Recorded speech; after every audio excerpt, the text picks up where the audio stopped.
Noite. Bom, Oi, Jaque. vocês. Boa noite, Rose. Oi, beijo. Oi, Bom filho, a casa torna. isso aí. Se já está feliz. Nós também estamos todos felizes. Isso aí, que maravilha, que maravilha. Boa noite, meus amigos, boa noite, minhas amigas, minhas irmãs. Nós estamos aqui na Sociedade de Estudos Espírita Francisco de Assis, hoje, dia 17 de abril de 2024. Como está passando rápido, né, gente? Como está passando rápido. Realmente a coisa está passando muito rápido. Muito. O tempo está voando, voando mesmo. E hoje nós estudamos, né, na quarta-feira, nesse horário de 20 às 8, esse livro, Emmanuel, tá? Psicografia de Francisco Cândido Xavier, pelo Espírito de Emmanuel. É o primeiro livro que eu sempre gosto de falar, que Chico psicografou do amigo espiritual Emmanuel.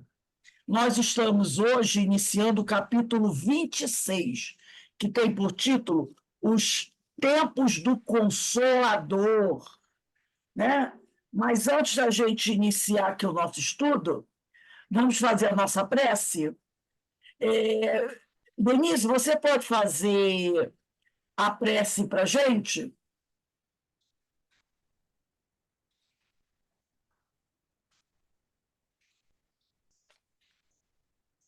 Posso sim. Pai querido, mais uma vez nos encontramos aqui, reunidos na casa de Francisco de Assis, para refletirmos sobre todas essas lições que nos chegaram e nos chegam, para que possamos refletir muitas vezes aquela lição que não tivemos condições de compreender, mas que nós podemos agora, no momento, Senhor, galgar mais um degrau, dar mais um passinho à frente. Então, Pai amado, já que nos encontramos nessas condições agora melhores, que possamos refletir, apreender todos esses ensinamentos que nos chegam aos ouvidos, que nos faz compreender melhor a nossa missão, nossas pequenas missões que temos a desempenhar. Então, Pai querido, gratidão em nossos corações por estarmos com esses amigos que nos inspiram, nos auxiliam, esses irmãos maiores que não desistem de nós e continuam a perseverar em nos auxiliar em nossa caminhada. Obrigado, querido orientador. Obrigado, Mestre Jesus. E obrigado, Senhor, por mais esse dia em nossas existências. Graças a Deus. Graças a Deus. Então, vamos dar início aqui o nosso estudo, a leitura do nosso livro, capítulo 26, Os Tempos do Consolador. Emmanuel diz assim: a permissão de Deus para que nos manifestássemos ostensivamente entre os agrupamentos dos nossos irmãos encarnados chegou justamente a seu tempo, quando o espírito humano, despido das vestes da puberdade, com o juízo amadurecido para assimilar algo da verdade, tateava entre vacilações e incertezas, estabelecidas pela investigação da ciência, sem conseguir adaptar-se ao demasiado simbolismo das ideias religiosas latentes da alma humana, desde os tempos primevos dos trogloditas, né? Então, ele fala que houve um momento em que Deus deu a permissão para que os espíritos se manifestassem ostensivamente entre os agrupamentos dos encarnados. Isso aconteceu quando o espírito humano, ele usa o termo aqui interessante, a expressão interessante, quando o espírito humano estava despido das vestes da puberdade, né? Com o juízo amadurecido para assimilar algo da verdade. Então, inclusive, é o tema, mais ou menos, né, da palestra de amanhã, porque eu faço a substituição, e eu fiz hoje, né, quando ele fala de mundos inferiores e mundos superiores. Está no capítulo 3, no item 8. E ele diz isso aqui no Evangelho, no capítulo 3, item 8, que os espíritos, né, eles se encontravam, no início, numa situação muito difícil, né? Ele diz aqui, ó, os habitantes eram raças selvagens, nações bárbaras, né? Espíritos ainda muito primitivos, atrasados, rudimentares, reveste a forma humana, mas sem nenhuma beleza. Aqueles primeiros homens, seus instintos não têm a abrandá-los qualquer sentimento de delicadeza ou de benevolência. A força bruta é entre eles a única lei. Então, esses espíritos, assim, dos mundos inferiores, espíritos ainda muito primitivos.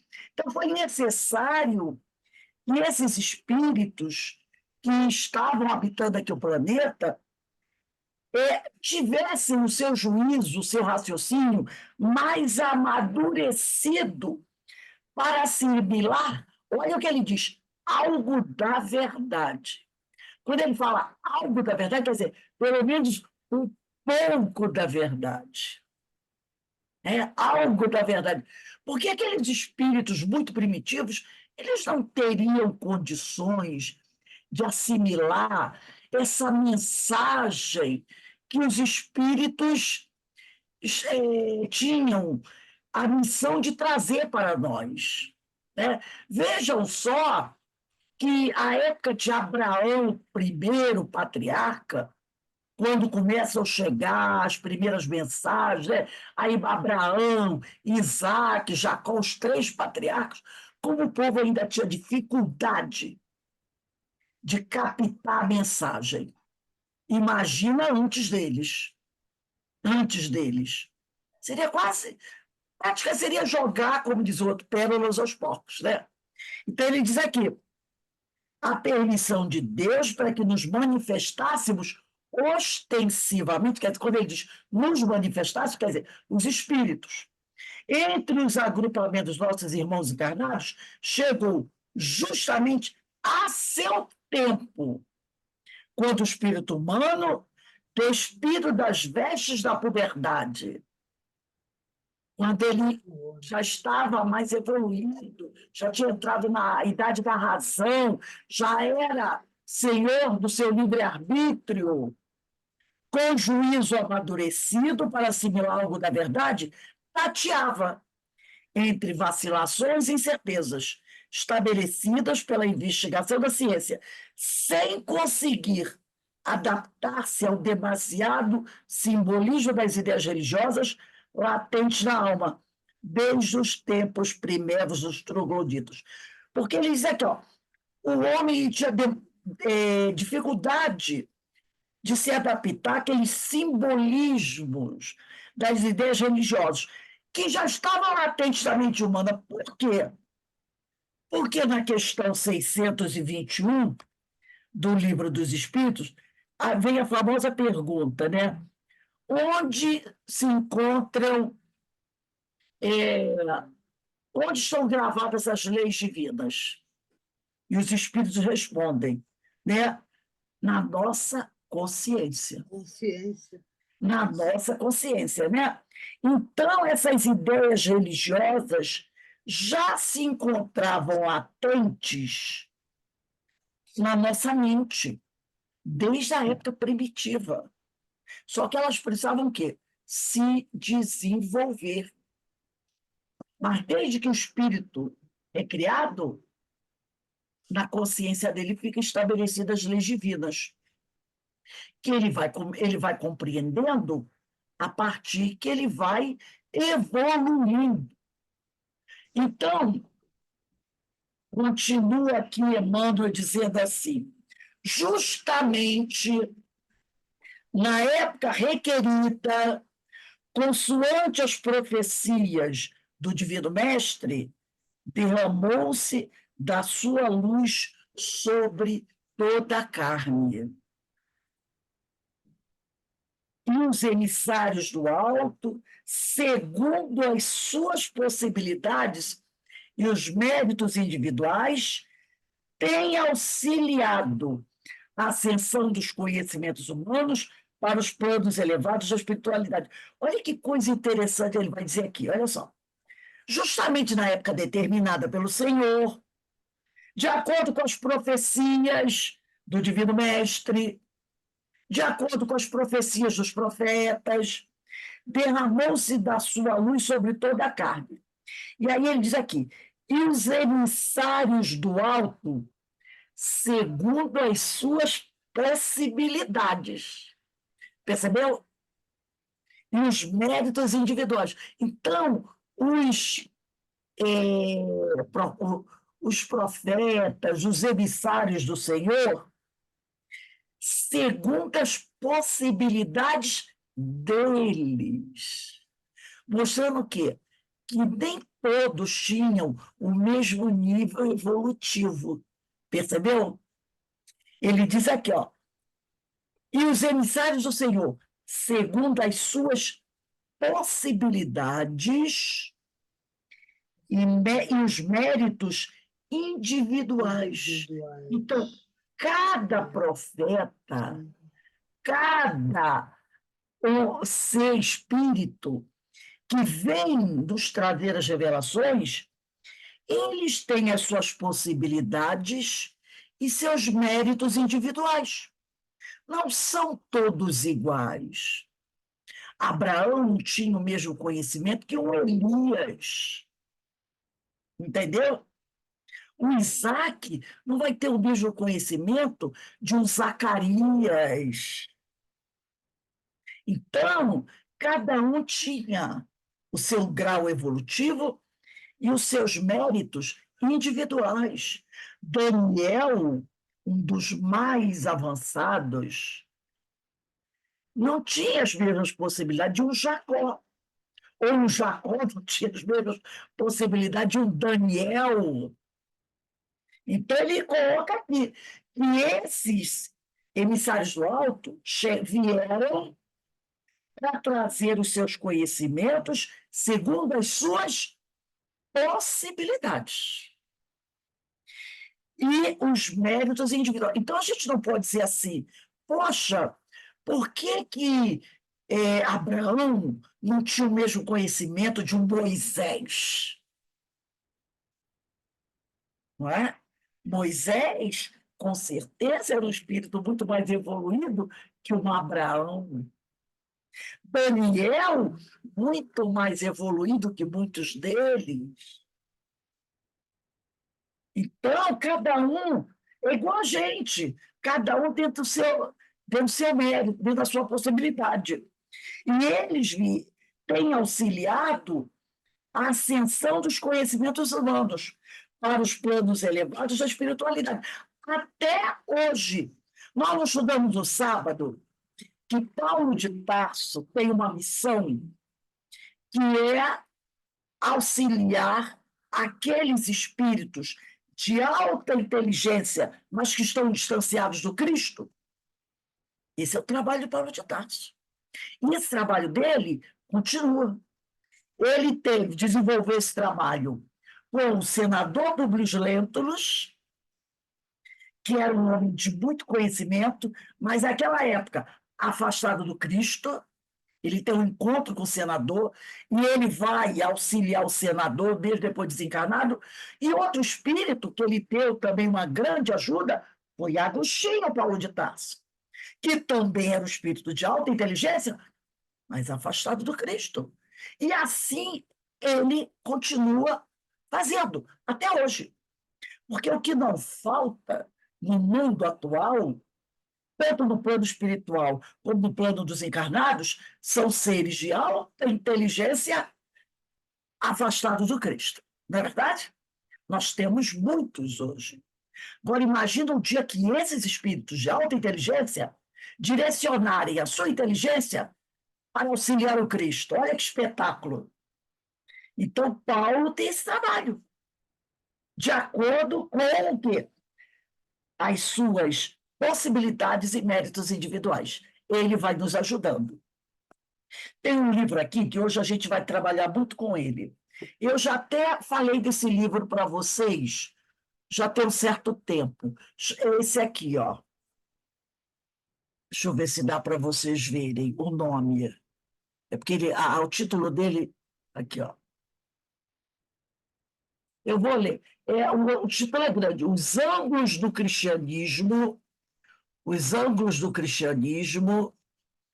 admoestações de Jesus e os ângulos do espiritismo. É que o título dele é dourado, então fica meio complicado para vocês verem o nome. Tá? Que eu acho que assim dá para ver, né?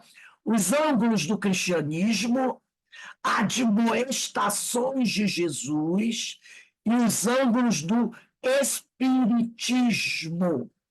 Esse livro é de Francisco Ferraz Batista, tá? Da publicação da Federação Espírita do Rio Grande do Sul. E aqui ele vai trazer para a gente, ele vai dizer assim, os ensinamentos de Jesus vieram no tempo predito para a Terra, a fim de possibilitar a significativa e necessária evolução da humanidade terrena, que haveria de sair da sua infância espiritual para o período da adolescência espiritual, em cujo tempo se pudesse fazer sentir e compreender, da maneira mais acentuada possível, a verdadeira e amorosa face de Deus. Porque é Jesus que vai trazer para a gente a ideia de Deus Pai. Que até então, né, qual era a ideia que o homem no passado tinha? E que alguns companheiros hoje de outras religiões têm. É aquele Deus dominador, né? A ira de Deus vai cair sobre vocês, a mão de Deus, né? Eu entrego você à justiça do Pai. As pessoas não falam assim, como se Deus fosse um punidor. E Jesus vem apresentar para a gente o quê? O Deus Pai, o Deus Amor, uma outra ideia de Deus, né? Então ele diz aqui, o Jesus vem apresentar para a gente a verdadeira e amorosa face de Deus, sua justiça e misericórdia, e a necessidade do homem não somente amar a Deus, mas a semelhança do primeiro mandamento do Decálogo, como ensinará e viverá o meigo Rabi da Galileia, amar ao próximo como a si mesmo. A história vai nos demonstrar que, muito embora a extraordinária simplicidade e beleza que reveste por completo a mensagem da Boa Nova, aqueles que por primeiro a receberam e que tiveram o mínimo de compreensão e aceitação, não foram muitos, aliás, foram bem poucos. Então, ele está dizendo aqui, o Francisco Ferraz Batista, que muitos escutaram Jesus, mas foram muito poucos aqueles que compreenderam e aceitaram a palavra dele. Tá? Foram, ele diz aqui, aqueles que tiveram um mínimo de compreensão e aceitação não foram muitos. Aliás, foram bem poucos. Até mesmo seus discípulos não compreenderam totalmente a missão e a mensagem de Jesus. E ele diz aqui, ó, de início, aos que ouviram Jesus, até prestaram atenção. Até prestaram atenção. E o que se pretendia mesmo, o que eles pretendiam mesmo, era que ele viesse estabelecer uma verdadeira revolução pelo poder político. Então, aqueles que prestaram um pouco de atenção no que Jesus falava, que eles queriam que Jesus fizesse uma revolução pelo poder político. Dirigir a nação e fazer um enfrentamento contra o poderio romano. Era isso que eles queriam. O que nem de longe significava qualquer pretensão do Cristo. Que o Cristo falou, meu reino não é deste mundo. Então, isso passava longe do que ele pensava, mas era o que os homens daquela época queriam. Eles prestavam atenção na palavra de Jesus para ver se conseguiam, né, atrair, fazer com que Jesus tomasse o poder, eliminasse César, sentasse no trono de Roma e mandasse todo mundo. Mas isso não passava nem um momento pela cabeça de Jesus. Porque ele dizia, meu reino não é deste mundo. E eles não entendiam. Se o seu reino não é deste mundo, de que reino ele é? De que mundo ele é? Não conseguiram muito poucos os que tinham um mínimo de compreensão. Vamos voltar aqui ao Emmanuel. Aí ele diz aqui, agora nós vamos para o item 26.1, a concepção da divindade. Desde as eras primárias da civilização, a ideia de um poder superior interferindo nas questões mundanas vem guiando o homem através dos seus caminhos. Sim, desde de que os homens eram muito primitivos, eles sempre tiveram uma ideia de que existia algo superior, né? Mesmo as tribos mais afastadas do convívio do homem, da cidade, vamos dizer, civilizada, entre aspas, né? Alguém ontem viu aquele fato do Banco Itaú? Viram? Aí eu pergunto, isso é atitude de uma pessoa civilizada? Né? Abusar do corpo, o espírito já tinha partido, mas falta de respeito com o corpo humano, né? Aí o pessoal vai dizer assim, os índios são os selvagens. Alguém alguma vez pensou no índio carregando outro do colo, que já morreu, para levar alguma vantagem, alguma coisa? Claro que não. Então, são atitudes que você diz assim, meu Deus, hoje eu estava vendo um delegado, ele dizendo, olha, eu já vi de tudo aqui, porque delegado já viu. Ele disse, mas esse tipo de coisa, nos meus 20 anos de trabalho, eu nunca tinha visto. Né? Esse abuso, que é um abuso, né? Essa falta de respeito extremado. Então, quando a pessoa diz assim, aqueles índios selvagens, aí a gente tem que parar para pensar, né? Selvagens? O homem branco civilizado. Civilizado? Então, certas atitudes, né? São bem... Nem os animais irracionais fazem uma coisa como essa. Tem uma atitude como essa, né? Mas, como a gente está falando, desde aqueles homens mais primitivos, né? Eles já tinham uma ideia de que existia algo superior à capacidade deles. Por quê? Porque está lá na questão 621, onde está gravada a lei de Deus, na nossa consciência. Então, eles já tinham essa ideia de que existe algo superior, porque isso já está gravado na consciência. Só não sabiam explicar como nem por quê, como é que isso funcionava. Então, ele diz aqui, e a religião sempre constituiu o maior fator da moral social, se bem que apresentasse a divindade à semelhança do homem, em seus ensinamentos esotéricos, né? Então, sempre a gente vai ver, ao longo da civilização, religião pregando atitudes morais, não é assim? Tem que fazer assim, não pode fazer assado.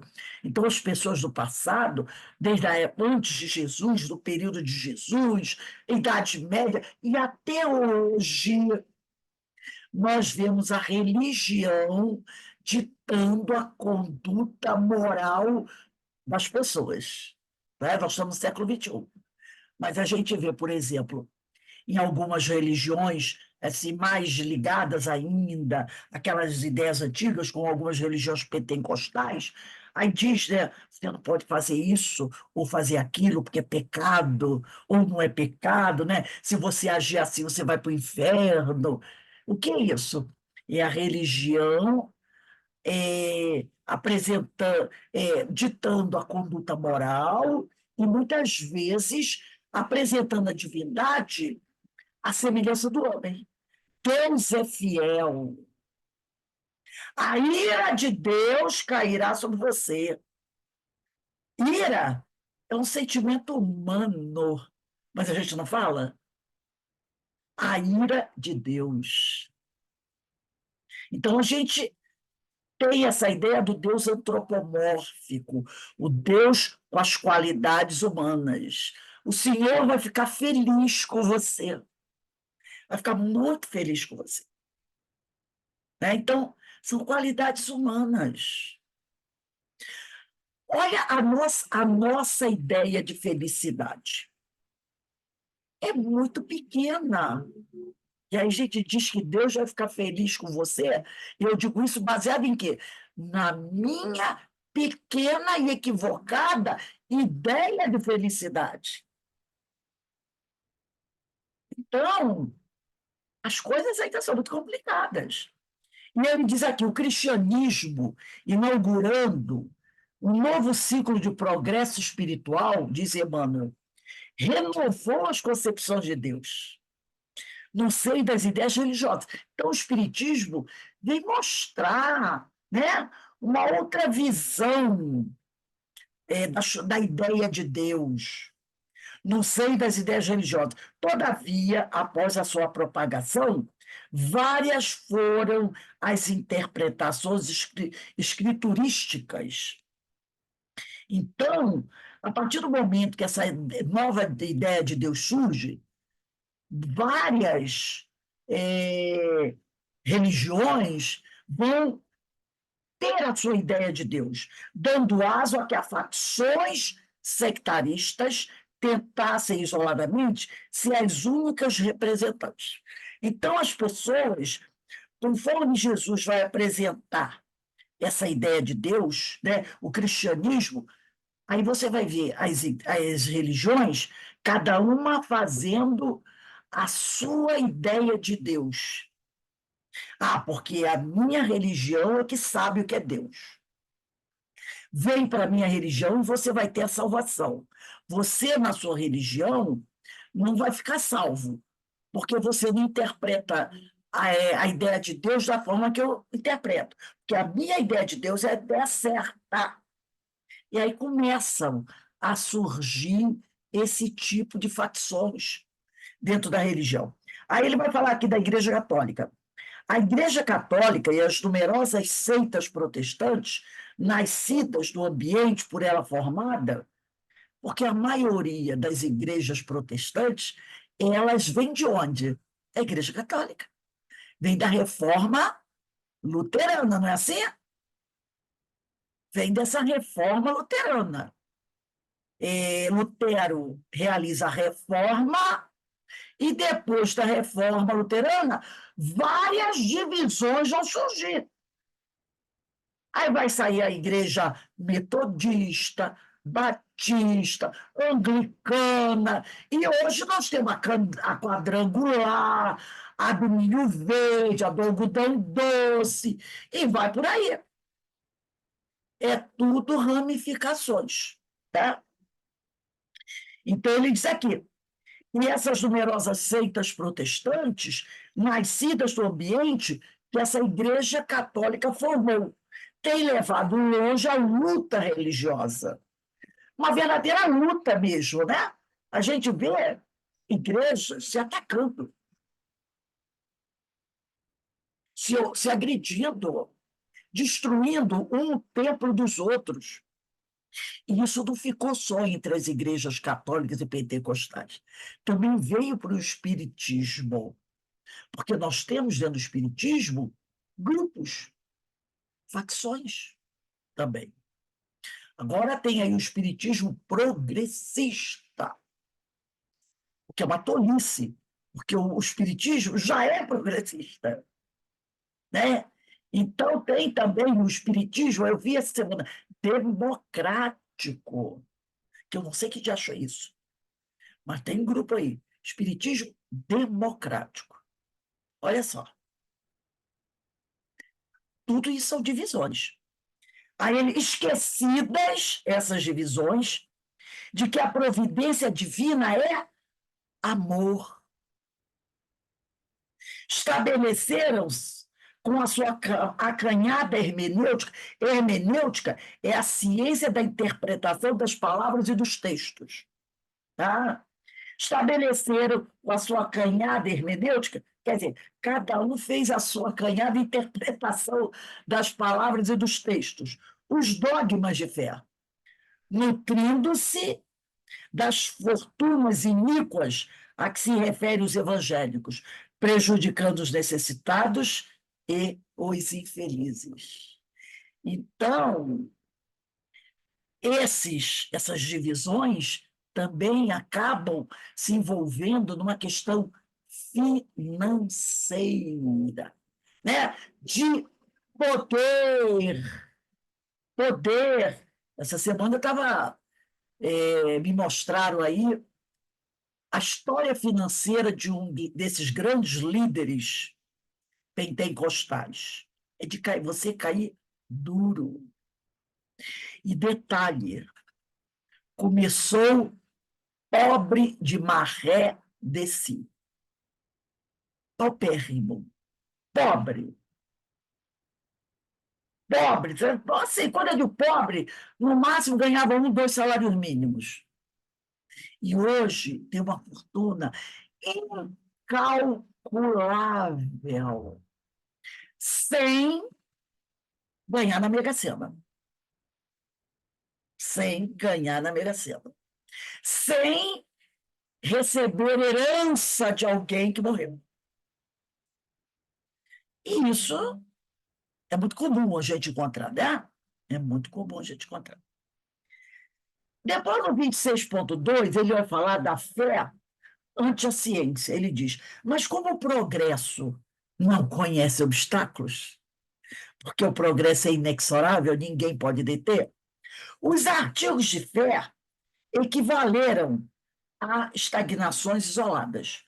Se conseguiram satisfazer a humanidade em um período mais ou menos remoto da sua evolução, caducaram, desde que o laboratório obscureceu a sacristia. Então, a partir do momento que a ciência vai se desenvolvendo, ela vai obscurecendo a sacristia. Uma dessas ideias é a história do Adão e Eva, que a ciência provou que, no sentido literal da coisa, é impossível. Não é? É impossível. Hoje, qualquer criança derruba essa ideia de Adão e Eva. Que se só havia um casal, e esse casal só tinha 2 filhos, e um mata o outro, como é que o outro conseguiu se multiplicar? Será que ele casou então com a mãe? E teve filhos com a mãe? O que não era absurdo naquela época, né? Mas a Bíblia não diz isso. Então, qualquer criança derruba essa ideia. Qualquer criança derruba essa ideia. E aí a ciência veio mostrar o quê? Olha, isso aí é uma alegoria. Isso é uma alegoria. Então, a ciência ela vai obscurecendo a sacristia. Aquelas ideias que as pessoas tinham como verdades absolutas. A ciência desvendou ao espírito humano as perspectivas inconcebíveis do infinito, porque em algumas doutrinas que ainda existem hoje, eles têm o dia, o mês e o ano que o mundo foi criado. Algumas doutrinas dizem aí, dessas pentecostais muito radicais, eu me lembro que é o mês de outubro de 1400 e qualquer coisa, que eles dizem que o mundo foi criado. Outros não acreditam, quando eu às vezes vejo o pessoal diz assim, foi descoberto, tem uma região aí nos Estados Unidos, é um deserto hoje, né? Um deserto. Mas lá nesse deserto tem inúmeros troncos de árvores calcificadas, árvores imensas calcificadas. Então, os troncos estão no chão, né? Partidos, são igual pedra. Então, já se provou que aqueles troncos de árvores ali têm mais ou menos 200 milhões de anos. Troncos calcificados, numa área deserta hoje, provando que aquela área, há 200 milhões de anos atrás, era uma floresta tropical. Aí eu estava lendo lá os comentários, você ri dos comentários. Isso é um absurdo, porque a Bíblia diz que primeiro foi criado outro negócio, a Bíblia não fala de dinossauros, isso é fantasia de gente maluca.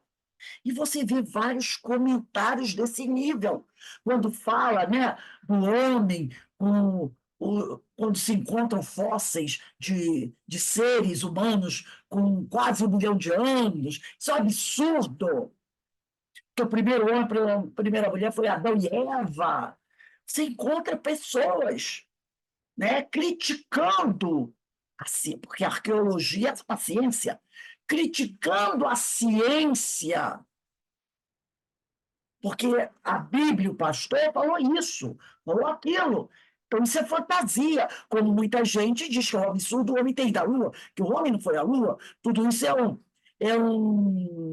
é um vídeo que o americano fez no deserto lá. Aí eles fizeram um filmezinho lá no deserto, simulando a ida do homem à Lua, que o homem nunca foi à Lua. Ele não pode ir à Lua, entendeu? Então, essas coisas, a ciência vem mostrando para a gente. Então, ele diz aqui, a ciência desvendou ao espírito humano as perspectivas inconcebíveis do infinito, o telescópio descortinou a grandeza do universo e os novos conhecimentos cosmogônicos demandaram outra concepção do Criador, desvendando paulatinamente as sublimes grandiosidades da natureza invisível. A ciência embriagou-se com a beleza de tão lindos mistérios e estabeleceu o caminho positivo para encontrar Deus, como descobrir o mundo microbiano, ao preço de acuradas prescrições. É que a divindade das religiões vigentes, diz Emmanuel, era defeituosa e deformada pelos seus atributos exclusivamente humanos. Então, ele diz, esse Deus que a religião apresentou para a gente era um Deus, né? Essa ideia de Deus era defeituosa. Por quê? Porque para esse Deus tem os defeitos dos homens, então não pode ser um verdadeiro Deus. As igrejas estavam acorrentadas ao dogmatismo e escravizadas aos interesses do mundo. E ele diz aqui, e as igrejas estavam acorrentadas ao dogmatismo, escravizadas aos interesses do mundo. Estavam. Quando Emmanuel escreveu esse livro aqui, nós até já falamos sobre isso, né? Foi em 1928, por aí, né? 1928. 38. 38, né? Antes da Segunda Guerra Mundial. Em 1938. E aí ele diz que em 38 as igrejas estavam acorrentadas ao dogmatismo, escravizadas aos interesses do mundo. Não, elas não estavam. Elas ainda se encontram. Elas ainda se encontram. Basta você ir ao Congresso. Você vê vários grupos de políticos que se dizem cristãos. Eu achei engraçado essa semana, quando o ministro da Justiça, que é o Lewandowski, ele foi para conversar com os congressistas, né? Os deputados. E acho que foi com os deputados ou senadores, eu não me lembro bem. Ele foi lá conversar, ou com os senadores ou com os deputados. A primeira pergunta. E quem estava, a maioria dos políticos que estavam ali, eram os políticos do grupo religioso. Grande maioria era da bancada religiosa. Porque lá tem a bancada da bala e a bancada religiosa. E, às vezes, a bancada da bala se junta com a bancada religiosa, porque elas têm os mesmos interesses. É muito engraçado isso. Tem a bancada da bala e a bancada religiosa. E, às vezes, eles se unem, porque eles têm os mesmos interesses. Então, nesse dia, estavam lá a bancada da bala e a bancada religiosa. A primeira coisa que o senador, acho que foi no Senado, fez, a pergunta que fez para o Lewandowski foi o seguinte: o senhor é cristão? Foi a primeira pergunta que eles fizeram para ele. O senhor é cristão? Entendeu? Porque eles iam fazer perguntas, e se ele dissesse que não era cristão, se ele dissesse, não, eu sou ateu, que todo direito ele teria, já viu, já não poderia nem conversar, porque eles querem saber se a pessoa é cristã. Entendeu? Por quê? Porque eles têm uma ideia do que é ser cristão. Eles têm uma ideia. O que nem sempre é a ideia verdadeira, né? Do que é ser cristão. Então, se você não se encaixar nessa ideia deles de cristão, você não presta. Você tem que se encaixar nessa ideia deles de ser cristão. Eu achei muito interessante. Primeira pergunta: o senhor é cristão? Aí ele disse: eu sou cristão. E o presidente da República também é cristão. Então, é porque para eles, olha só aí o orgulho, né? Ser cristão é melhor, é o certo, mas dentro da ideia deles de ser cristão, né? Então, aí é o que ele diz aqui. Aí o Emmanuel disse que as igrejas estavam escravizadas aos interesses do mundo. Eu colocaria esse verbo aqui no presente, tá? Elas ainda se encontram, ainda se encontram escravizadas aos interesses do mundo. A confusão estabeleceu-se. Foi quando o Espiritismo fez sentir mais claramente a grandeza do seu ensinamento, dirigindo-se não só ao coração, mas igualmente ao raciocínio. O céu descerrou o fragmento do seu mistério e a voz dos espaços se fez ouvir. Então, o Espiritismo ele vem resgatar esse verdadeiro cristianismo. Porque se você chegar para um grupo daqueles da bancada do cristianismo, da bancada cristã, né, dos que se dizem que diz assim: você prega aqui nas suas votações aquele ensinamento de Jesus, fazer aos outros o que gostaria que te fizessem? Muitos vão virar a cara e vão embora. Porque a gente vê certas atitudes, né? Agora vem o 26.3, os esclarecimentos do Espiritismo. Foi assim que a religião da verdade surgiu na Terra, no momento oportuno. Por que a religião da verdade? Porque o Espiritismo ela traz o cristianismo redivivo, ela traz o Evangelho de Jesus. Tá? As igrejas estagnadas encontravam-se do obsoletismo, incapazes de sancionar ideias novas, vivendo quase que exclusivamente das suas características de materialidade e do seu simbolismo. Porque se Jesus decide enviar,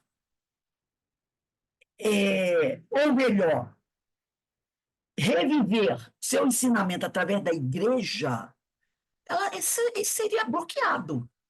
Seria bloqueado. Porque a igreja, os grandes líderes da igreja, não aceitariam pregar essa verdade que o Espiritismo traz. Por isso que ela precisou ser trazida através da espiritualidade. Ela seria apagada. Como apagaram o cristianismo, como jogaram o cristianismo para baixo do tapete. Sabendo disso, né? Então, ela era incapaz de sancionar ideias novas, vivendo quase que exclusivamente das suas características de materialidade e do seu simbolismo, terminado o tempo de sua necessária influência no mundo. As conquistas científicas não se coadunavam com o espírito dogmático. Claro que não. Não se coadunavam. Não tinha. Né? E o Espiritismo, com as suas lições magníficas, alargou infinitamente a perspectiva da vida universal.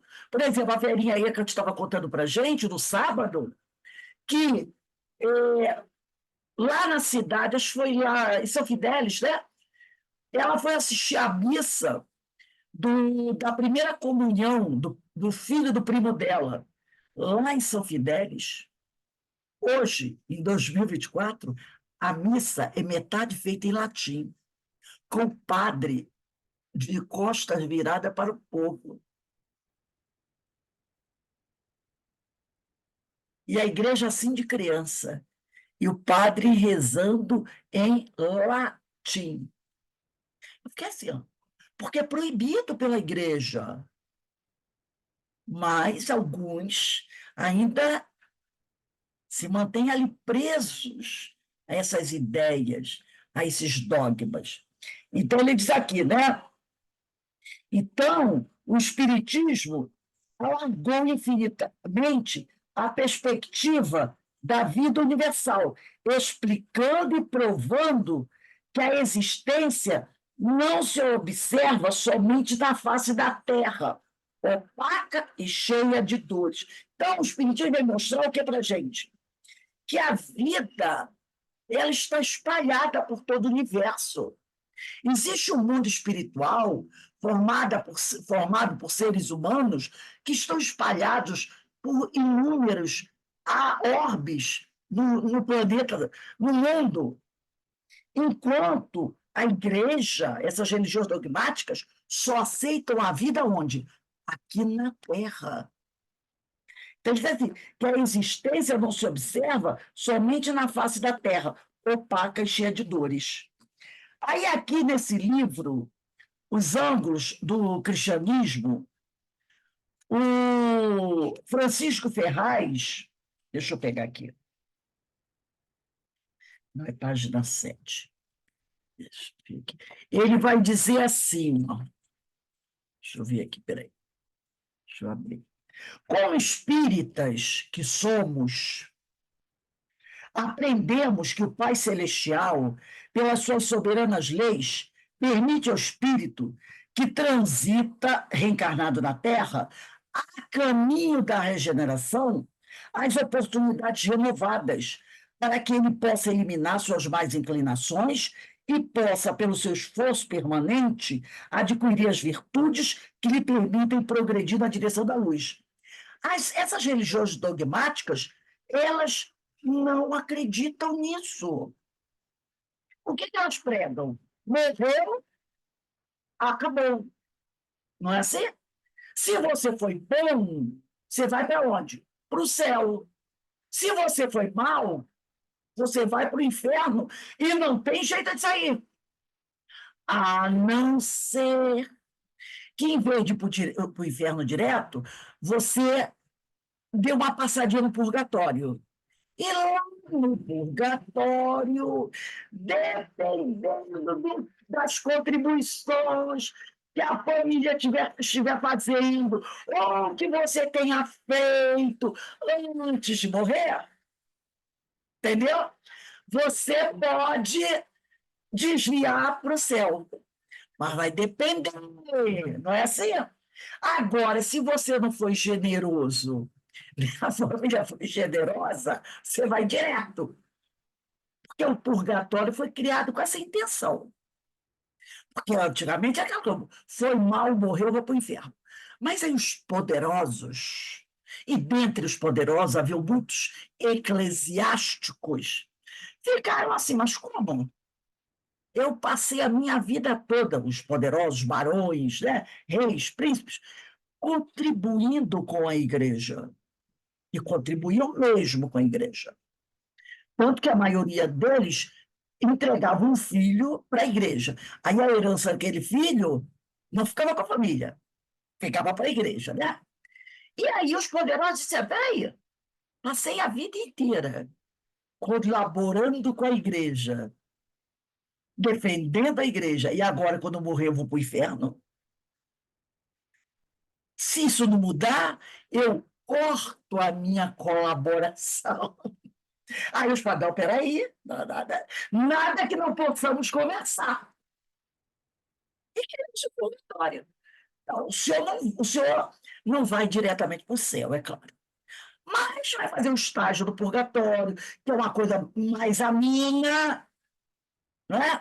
Logicamente, a família continua colaborando generosamente, e depois de um certo tempo, o senhor pega o elevador e vai, né? Nada que não possa ser conversado. Já a doutrina, ela prega o quê? Que o espírito, que o ser que está aqui na Terra, e ele está aqui a caminho da regeneração, né? Ele terá sempre novas oportunidades através da reencarnação para eliminar suas más inclinações e possa, pelo seu esforço permanente, adquirir as virtudes que lhe permitam progredir na direção da luz. Dentre as oportunidades, concede o Senhor que tenhamos os auxílios necessários para alcançar esse objetivo, que se consubstancia também na presença de amigos que se manifestam nos dois planos de existência. Lembra da aula sobre testemunhas, falamos ontem? Então, nós temos as testemunhas do plano espiritual, são os espíritos amigos, nossos fiadores, e os amigos aqui na Terra, que nos ajudam. Então, a doutrina espírita, ela prega isso. Ela não prega o inferno, o céu. Ela traz para a gente uma nova visão, uma visão mais misericordiosa, né? Vamos voltar aqui para o Emmanuel. Há céus inumeráveis, em inumeráveis mundos, onde a vida palpita numa eterna mocidade. Todos eles se encadeiam, se abraçam dentro do magnetismo universal. Vivificados pela luz, imagem real da alma divina presente em toda parte. A carne, diz Emmanuel, é uma vestimenta temporária, organizada segundo a vibração espiritual. E essa mesma vibração esclarece todos os enigmas da matéria. Então, o nosso corpo é uma vestimenta temporária organizada de acordo com a vibração espiritual de cada um de nós. De acordo com o nosso grau evolutivo, nós poderemos ter um corpo bom, saudável, ou um corpo cheio de problemas. Então, não é castigo, nem é presente, é resultado do nosso esforço. Então, a carne é uma vestimenta temporária, organizada segundo a vibração espiritual. E essa vibração esclarece todos os enigmas da matéria. Aí, no 26.4, nós viveremos eternamente. Emmanuel diz: a doutrina dos espíritos, pois veio desvendar ao homem o panorama da sua evolução. Então, nós passamos a conhecer como acontece a nossa evolução, que até então ninguém sabia. E esclarecê-lo do problema das suas responsabilidades, a cada um segundo as suas obras. Porque a vida não é privilégio da terra obscura, mas a manifestação do Criador em todos os recantos do universo. Então, a vida se espalha pelo universo. Se espalha pelo universo. Tá? E nós viveremos de acordo com o nosso grau evolutivo, com o esforço que a gente está fazendo para se melhorar. Nós viveremos eternamente, diz Emmanuel, através do infinito. E o conhecimento da imortalidade expõe os nossos deveres de solidariedade para com todos os seres. Então, nós precisamos ser solidários uns com os outros. Quando a gente se conhece imortal, logo você tem que adquirir a ideia de que você precisa ser solidário um com os outros. Em nossos caminhos, em nosso caminho. Por esta razão, a doutrina espírita é uma síntese gloriosa da fraternidade do amor. O seu grande objeto é esclarecer a inteligência humana. Então, o grande objetivo da doutrina espírita é esclarecer, né, esclarecer a inteligência humana, é fazer a inteligência humana compreender que ela não está sozinha nesse mundo e que ela não caminha sozinha, que ela precisa ser solidária com o outro. Ama a Deus sobre todas as coisas e ao próximo como a ti mesmo. Fazendo isso, você vai ser feliz. Você vai viver bem. Então, a doutrina espírita traz esse esclarecimento para a gente. E o Francisco Ferraz Batista, ele vai falar sobre isso, ele vai dizer o seguinte: na terceira revelação, que é o Espiritismo, temos o emprego da verdade, que esclarece a fé através da razão, para que o homem possa viver e amar compreendendo. O homem já não deve temer, nem apenas crer e amar, mas também, sobretudo, saber por que crê e por que ama. A gente precisa saber por que a gente ama. O Espiritismo é o consolador prometido por Jesus, que veio no devido tempo lembrar e complementar o que o Mestre ensinou, o que fez através do seu ângulo da revelação, restabelecendo todas as coisas no seu verdadeiro sentido e trazendo à humanidade novos conhecimentos, que são as bases reais para a sua espiritualização. Assim, neste proeminente ângulo, a vaga ideia da vida futura, que antes havia, porque o homem sempre teve essa ideia, né, de que existe algo a mais. Hoje já é uma certeza. Inclusive, sob localizações dogmáticas, o Espiritismo revelou a existência do mundo espiritual, ou dos espíritos que nos rodeia, em todo o espaço, e preside a revelação da existência do espírito, do perispírito e do corpo físico, formando uma trindade. Então, se existe uma trindade, é essa. Definiu e revelou a existência dos laços que prendem o espírito ao corpo, levantou o véu que ocultava aos homens os antigos mistérios do nascimento e da morte. Através da revelação espírita, podemos saber de onde viemos, por que estamos na Terra e para onde iremos depois da morte do corpo físico. O que as outras religiões não nos trazem essa ideia, não nos trazem esse esclarecimento. Revela porque a alma sofre temporariamente em todas as partes da justiça divina, que a alma progride sem cessar através de uma série de existências sucessivas, até que adquira a perfeição que lhe permita aproximar-se de Deus. Com a explicação racional, não aquela, você tem que acreditar, que a vontade de Deus acabou. E não faz muita pergunta, não. Não era assim? Aceita. Com a explicação racional, portanto, científica da reencarnação, destruiu as preocupações de raças e castas. Porque é uma besteira. eu sou negro, você é branco. Aí o branco diz, você é negro, é inferior a mim que sou branco. O espiritismo acabou com isso. Acabou. Porque hoje você nasce lá na África, amanhã você nasce na Europa. Você que nasce na Europa, amanhã vai nascer numa tribo africana. Hoje você é um cidadão americano, amanhã você é uma mulher no Paquistão. Né? Hoje você é um homem orgulhoso, macho, alfa, americano, brasileiro. Amanhã você é uma mulher no Paquistão vestindo uma burca que não pode abrir a boca. O espiritismo pode fazer isso, não é? E aí ele vai ver orgulho de raça, de casta. É pelo ralo. Então ele diz aqui, né? Posto que revela que o mesmo espírito, o espiritismo revela que o mesmo espírito pode nascer rico ou pobre, grande senhor ou proletário, livre ou escravo, homem ou mulher. Então tem muita gente que nega o espiritismo por causa desse negócio. Vai que esse negócio seja verdade. Eu não quero espiritismo. Deus me livre, eu, um homem macho alfa, amanhã nascer uma mulher que tem que andar atrás do marido, vestido uma burca. Já pensou? Que trauma!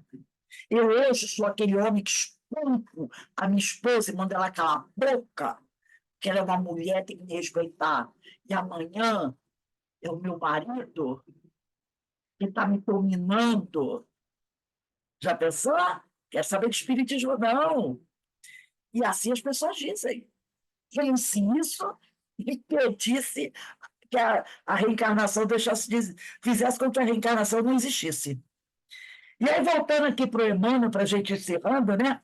Oxalá, diz Emmanuel, possam os homens compreender a excelsitude do ensinamento dos espíritos e aproveitar o fruto bendito das suas experiências. Com entendimento esclarecido, interpretarão com fidelidade o amar-vos uns aos outros em sua profunda significação. Que até hoje a gente não sabe interpretar fielmente esse ensinamento de Jesus. Amai-vos uns aos outros. Nós não sabemos ainda. Tá? Por isso que ele diz, oxalá no futuro os homens possam compreender a magnitude desses ensinamentos dos Espíritos e aproveitar o fruto desse ensinamento, dessa experiência. Com o entendimento esclarecido, e vai levar tempo, né? Mas conforme a gente vai estudando, a gente vai melhorando a nossa capacidade de entendimento. E aí, um dia, a gente vai entender completamente, em sua magnitude, esse ensinamento, amai-vos uns aos outros. Os instrutores dos planos espirituais em que nos achamos, repare, os instrutores do plano espiritual em que nos achamos. Tá? Temos que lembrar que há vários níveis de planos espirituais. Tá? Regozijam-se com todos os triunfos da vossa ciência. E a nossa ciência é bem pequena em relação à ciência dos planos mais altos. Eles já se regozijam com os triunfos da nossa ciência, porque toda conquista importa. Eu achei isso aqui ótimo. Toda conquista importa, mesmo que para eles a conquista que a gente diz assim, oh meu Deus, fiz uma grande conquista, e ele olha assim, ah, meu filho, o que você considera grande conquista é tão pequenininha, mas eles se regozijam com isso, porque toda conquista importa em grande e abençoado esforço, e pelo trabalho perseverante, o homem conhecerá um dia todas as leis que lhes presidem ao destino. que nós ainda não conhecemos. Então, para a gente encerrar a aula de hoje, eu vou trazer mais um trechinho aqui do Francisco Ferraz, que é maravilhoso esse livro, gente. Quem puder, compre, porque ele é maravilhoso. Ele traz esses temas com muita clareza para a gente. É uma parte filosófica, né? Ele é assim, os ângulos do cristianismo, admoestações de Jesus, admoestações são chamadas de Jesus, chamada nossa atenção de Jesus. E os ângulos espirituais. É muito filosófico, mas muito profundo. E ele diz assim, esse capítulo aqui, aqui na introdução, ele diz assim, Jesus conhecia profundamente a natureza dos espíritos que alimentavam as ideias materialistas de então. Ele conhecia, quando ele aqui chegou, bem profundamente todas as suas ovelhas, né, que o seguiam. Então, Jesus conhecia a natureza dos espíritos que alimentavam as ideias materialistas de então, daquela época, que o seguiam, o ouviam, mas que nutriam objetivos distanciados da prática de renovação moral de suas almas, para o bem comum de si próprios e de todos. Então, eles o seguiam, eles o ouviam, mas nutriam objetivos bem distanciados da prática de renovação moral de suas almas, para o bem comum de si próprio e de todos. Não mudou muito não, né, gente? Não mudou muito não. Nós ouvimos Jesus, né?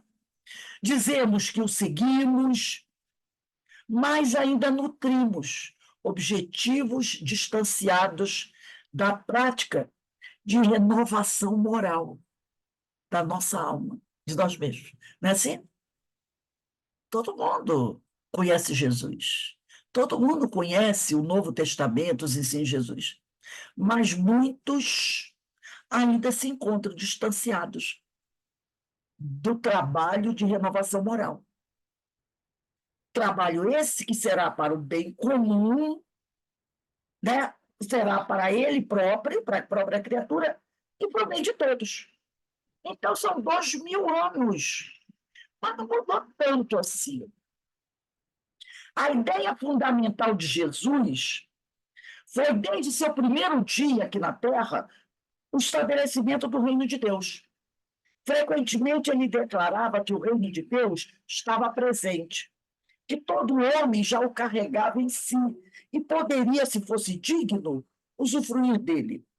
Que esse reino, cada um de nós o cria sem alarde, através da verdadeira conversão do coração para o bem, para o amor. Quer dizer, quando a gente promove a nossa renovação moral, nós estamos criando o reino de Deus dentro de nós.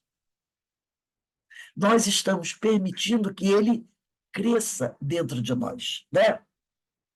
O reino de Deus, então, é o bem, o reino da justiça que a criatura humana deve contribuir para fundar em si mesma.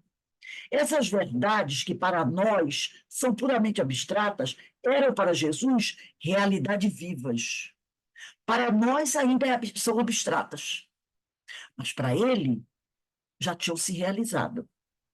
Tudo que adveio de seus ensinos é concreto e substancial. Tudo que ele disse é verdade e pode se realizar. Jesus é o homem que mais energicamente afirmou a realidade do amor de Deus para toda a humanidade. Ele é o homem, mostrando que ele disse, vós podeis fazer tudo o que eu faço e até muito mais. Ele é um homem como nós somos. Ele não era um ser mitológico, como algumas religiões pregam. Um ser que está lá nas nuvens e que você olha, está tão distante que nós não vamos alcançar nunca. Não, ele se fez homem e habitou entre nós. Ele viveu o que nós vivemos, ele sofreu, passou dificuldade, passou frio, passou fome, teve a sua família ameaçada de morte, não foi?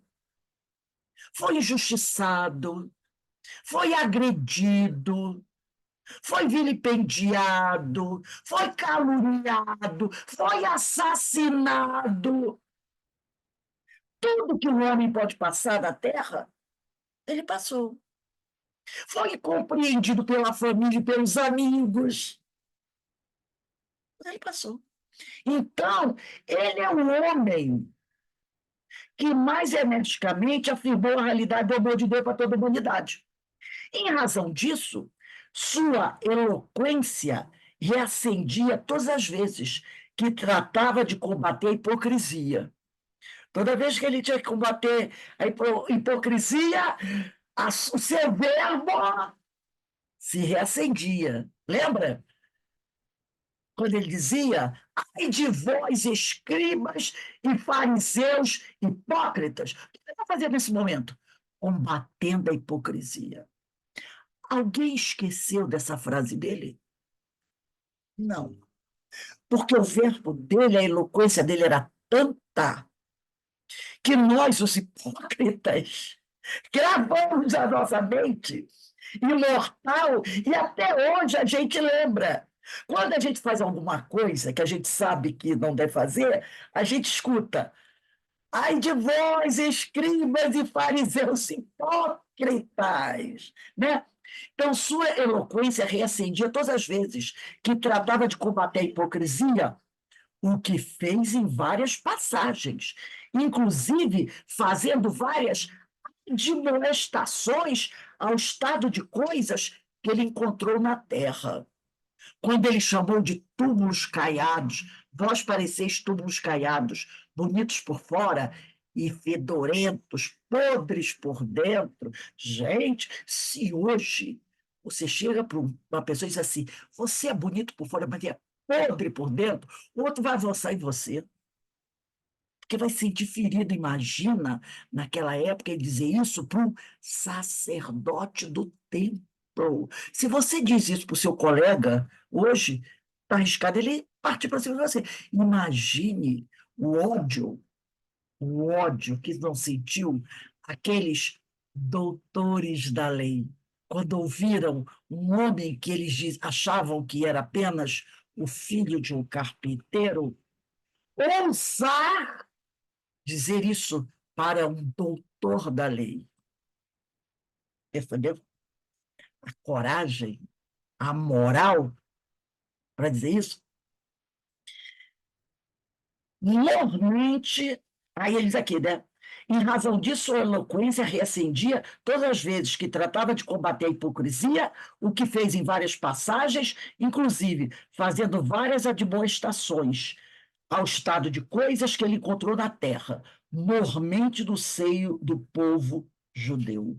Então, ele vai trazendo aqui, né, várias. Tem um aqui que está no Evangelho de Mateus, capítulo 23, item 6, que Jesus diz assim: vocês amam os primeiros lugares nas ceias e as primeiras cadeiras nas sinagogas, né? Das saudações nas praças e os serem chamados pelos homens. Vós, porém, não queirais ser chamados rabi, porque um só é vosso mestre, a saber, o Cristo, e todos vós sois irmãos. Então, ele vai falando, né? Ele vai fazendo admoestações. Ele diz aqui: nem vos chameis mestres, porque um só é o vosso mestre, que é o Cristo.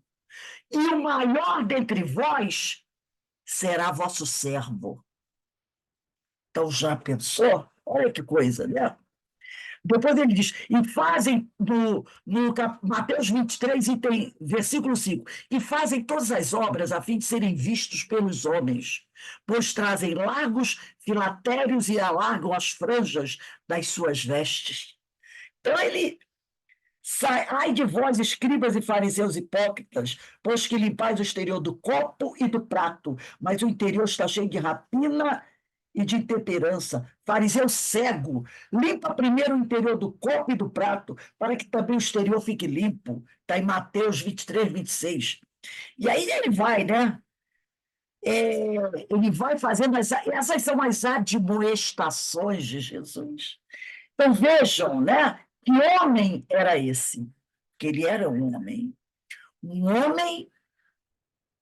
com um grau evolutivo que todos nós podemos alcançar, porque ele falou que poderíamos alcançar, que promoveu a sua renovação moral, que todos nós podemos buscar alcançar.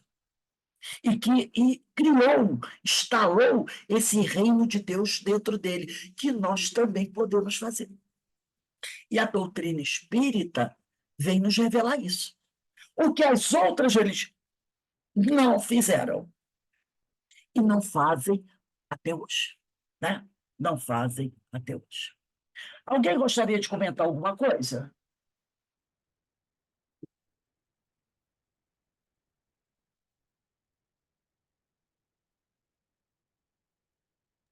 Eu gostei dessa frase desse livro que você leu aí, esse cristianismo, né? Os ângulos, É quando ele coloca saber por que crê e por que ama. Nossa, isso aí é muito sério. porque a gente Saber, creio, eu amo. Né? E ele diz, saber de verdade o que significa isso. Porque saber senão vira hipocrisia, como ele está falando aí, hipócritas. exatamente, você tem que saber por que crê e por que ama. Porque a pessoa diz assim, né? Jesus ensinou a amar Deus de todas as formas e ao próximo como a ti mesmo. Mas você tem que saber por que você ama. Né? Então, ele diz, você precisa saber por que crê e por que ama. E aí você ama de verdade, porque você sabe o porquê você crê e por que você ama. Né? Então, a doutrina vem nos trazer tudo isso, né? Todo esse conhecimento, que até hoje as outras religiões não trouxeram para a gente. Não trouxeram para a gente. E a gente ficava só repetindo, repetindo, repetindo o que eles falavam. E a doutrina vem abrir esse leque para a gente. E aí a gente vai compreendendo melhor as coisas, como as coisas vão acontecendo, e a gente vai crescendo, vai evoluindo dentro da nossa faixa evolutiva, sabendo que você não vai poder fazer tudo de uma vez, né? Mas que você vai crescendo, vai avançando. Agora vamos buscar entender por que eu creio e por que eu amo. É uma pesquisa que nós devemos fazer. Por que eu devo amar? Por que eu amo? Por que eu creio? Então, eu preciso saber por que eu creio e por que eu amo. Né? Então, realmente, A doutrina espírita é uma bênção, né, Rose? com certeza, minha filha, com certeza. Senão a gente está Porque ensinando aí. eu até comentei num outro curso que eu me tornei uma pessoa muito mais feliz quando eu entrei na doutrina, porque eu descobri que eu era um espírito eterno e que eu tinha várias oportunidades de reencarnação. Isso é um Porque conceito. quando a gente não sabe disso, fica muito difícil aceitar as coisas, né? É aquela ideia do hoje sou, amanhã não tem mais, né? É isso mesmo. O que acontece? Cobra comendo cobra. O que eu vou ter Isso. respeito por alguém? Eu não sei. Para mim também foi assim uma maravilha quando eu conheci a doutrina, porque foi bem na hora do desespero, né? Um irmão meu tinha sido atropelado, morreu, né? Desencarnou. Eu falava morreu, agora desencarnou. E me consolou. Foi o lugar que eu, ou menos a família, sabe como é que é, católica e tal, vai na igreja, nananã. Eu já estava muito fora daquilo, aquilo ali já não sustentava mais Sim, para mim. E aí a ocasião não é o ladrão que ela faz, muito pelo contrário, ela me proporcionou o conhecimento de ir para a casa espírita e começar e ver que aquilo ali era verdade, que aquilo ali me alimentava. até Exatamente. hoje, né? É um Graças a consolo muito Deus. grande para todos Estou nós. muito satisfeita É muito um com a consolo muito nossa realidade, né? Com a nossa grande. realidade. Bem, meus irmãos, nós vamos encerrando aqui, né? Faltando 2 minutinhos aí para as 9. Quando for 9h15, inicia, né, Denise? A reunião de radiação para desencarnado. Vocês têm aí 15 minutinhos para beber uma água, respirar. Então, que só temos a agradecer a Deus, a Jesus, a essa doutrina maravilhosa que nos traz todos esses esclarecimentos, né? Que nos ajudam a continuar caminhando, continuar seguindo em É, frente, né? Na certeza que tudo passa, isso passa também, e a gente vai conseguir chegar ao fim da caminhada juntos, porque essa força que nós passamos um para os outros, ela é fundamental para a gente se manter de pé, fazendo aquilo que nós sabemos que precisamos fazer. Então, agradecemos a Deus, doutor Bezerra de Menezes, Francisco de Assis, esses espíritos maravilhosos que tanto têm nos ajudado na nossa caminhada. Ó, um beijo no coração de Ô, todos. Rose, beijo. Aí. Até amanhã. ó, Beijo. faz um favor para mim. Depois tu me diz em que página está aquele texto do ego, do Rumo à Consciência Cósmica do Huberto Roden. Manda sim, manda sim, manda sim. A páginazinha que está aquele Tá texto que a legal. gente já leu, Tá nas tudo bem. primícias, etc. Pode deixar, Tá. eu mando, eu Um mando. abraço. Um abraço, um beijo para todos. Jaqueline, ó, Beijo. Maravilha.